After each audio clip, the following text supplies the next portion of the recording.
అందరికీ వందనములు. ప్రేమని దేవుని బిడ్డలారా, ఉదయ కాల సమయంలో పడకల మీద నుంచి లేచినట్టయితే ప్రభు యొక్క కృపావర్తనం విన్నారండి. ఈరోజు సోమవారము, మరి 13వ తారీఖు జూలై నెల 2026 సంవత్సరం. ఈ ఉదయ కాల సమయంలో పడకల మీద నుంచి లేచినట్టయితే ప్రభు యొక్క కృపావర్తనం విన్నారండి. యోవేలు గ్రంథము 2వ అధ్యాయం, యోవేలు గ్రంథము 2వ అధ్యాయము 25వ వచనాన్ని మనం అందరం కలిసి చదువుదాం. యోవేలు గ్రంథము 2వ అధ్యాయము 25వ వచనాన్ని అందరం కలిసి చదువుదాం. రాబడిన మాట: మీరు కడుపారా తిని తృప్తి పొంది మీ కొరకు వింత కార్యములను జరిగించిన మీ దేవుడైన యెహోవా నామమును స్తుతించినట్లు నేను పంపిన మిడతలను, గొంగళి పురుగులను, పసర పురుగులను, చీడ పురుగులను అను నా మహాసైన్యము తినివేసిన సంవత్సరముల పంటను మీకు మరలా నిత్తును.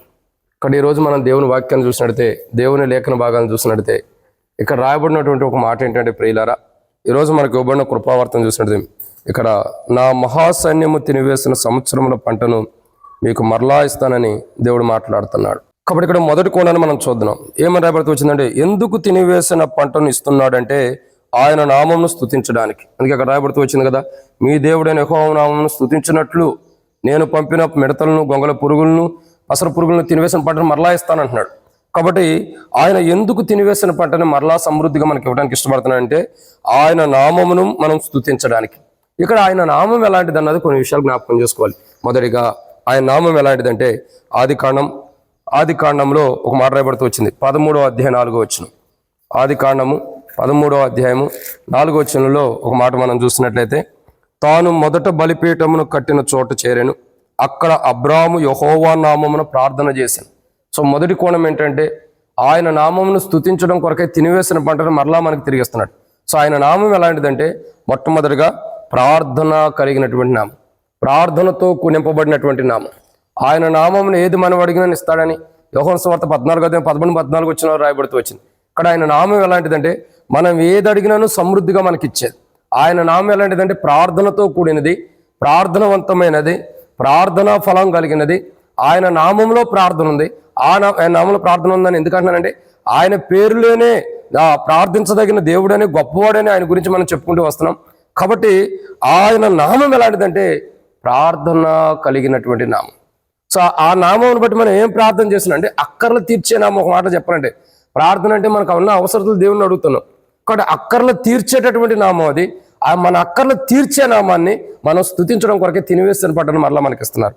ఇక రెండో విషయాన్ని చూసినట్టు నిర్గమాకాండం 3వ అధ్యాయంలో 2వ విషయాన్ని మనం చూస్తాం. ఇక్కడ రాయబడిన మాట చూసినట్లయితే నిర్గమాకాండం 3వ అధ్యాయం 15వ వచనం. ఫరో ఆ సంగతి విని మోషేను మోషేను చంపచూచాను కానీ ఫరో ఆ సంగతిని విని మోషేను చంపచూచాను కానీ మోషే ఫరో ఎదుట నుండి పారిపోయి మిద్యాను దేశంలో నిలిచిపోయి ఒక బావి వద్ద కూర్చుండెను.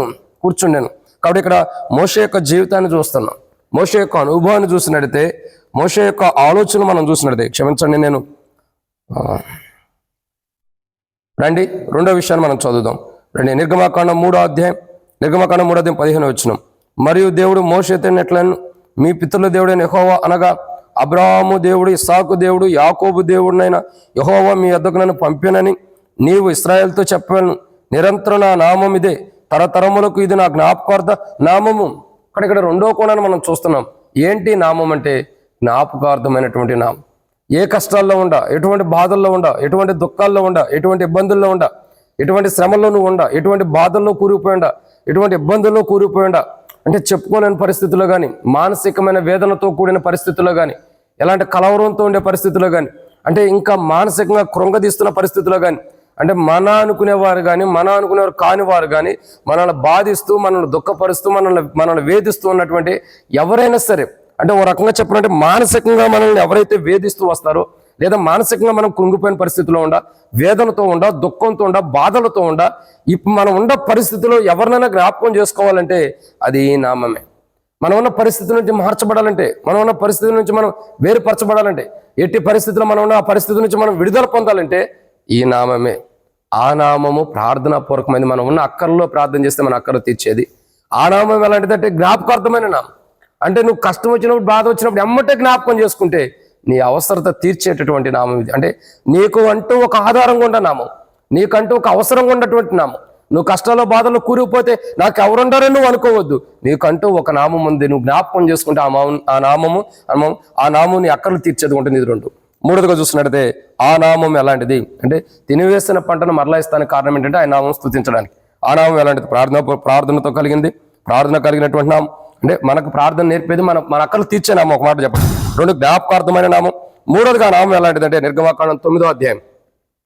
నిర్గమాకాండం 9వ అధ్యాయంలో ఇక్కడ ఇంకో విషయం ఉంది. 16వ వచనం. నిర్గమాకాండం 9వ అధ్యాయం 16వ వచనం. నా బలమును నీవు చూపినట్లు భూలోకమంతటా నా నామం ప్రచురం చేయనట్లు ఇందుకే నేను నిన్ను నియమించుతాను. కాబట్టి రెండోదికి నామం ఎలాంటిదంటే ఇక్కడ రాయబడినమాట, ప్రచురం చేయబడినటువంటి నామం. అనేకులకి ప్రచురం చేయబడుతున్నటువంటి నామం, సకల ప్రజలకి ప్రచురం చేయబడినటువంటి నామం. అంటే ఒక్క చోట్ల ఆగిపోతున్నటువంటిది కాదు, ఒక కోణంలో ఉంచబడుతున్నటువంటిది కాదు, ఒకే చోట విగ్రహం వలె నిలబెట్టినట్టుగా విగ్రహం వలె ఒక చోట ఉండేటటువంటిది కాదు. ఈ నామం ఎలాంటిదంటే అనేక ప్రాంతాలకి, అనేక ప్రదేశాలకి, అనేక చోట్లకి ప్రచురం చేయబడుతున్నటువంటి నామం. అంటే అనేకులకి తెలియపరచబడుతున్న నామం, అనేకులకి బయలుపరచబడుతున్నటువంటి నామం, అనేకులకి కనపరచబడుతున్నటువంటి నామం. ఇంత గొప్ప నామమున మనం స్తుతించాలని తినివేసిన పాటను మరలా మనకిస్తున్నాడు. ఇది 3. 4వ విషయాన్ని చూసినట్టయితే రండి, నిర్గమాకాండం 34వ అధ్యాయం 14వ వచనంలోనే ఇంకో మాట ఉంది. నిర్గమాకాండం 34వ అధ్యాయం 14వ వచనం. ఎలయనగా వేరొక దేవునికి నమస్కారం చేయొద్దు, ఆయన నామం రోషము గల యెహోవా, ఆయన రోషము గల దేవుడు. ఇక్కడ 4వ కోణం ఏంటంటే ఆయన నామం ఎలాంటిదంటే, ఆయన నామాన్ని మనం స్తుతించడం కొరకే తినివేసిన పంటనిస్తున్నాడు. ఆయన నామం ఎలాంటిదంటే రోషము కలిగినటువంటి నామం. అది రోషముతో ఉన్నటువంటి నామం. మనం కూడా దేవుని కొరకై రోషంతో కలిగి భూమి మీద జీవించాలని ఆ నామం మనకు తెలియపరుస్తుంది.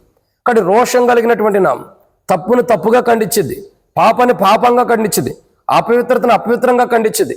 లోకంలో ఏదైనా తప్పు చేస్తుంటే తప్పు అని ఖండించే రోషం కలిగినటువంటి నామం అది.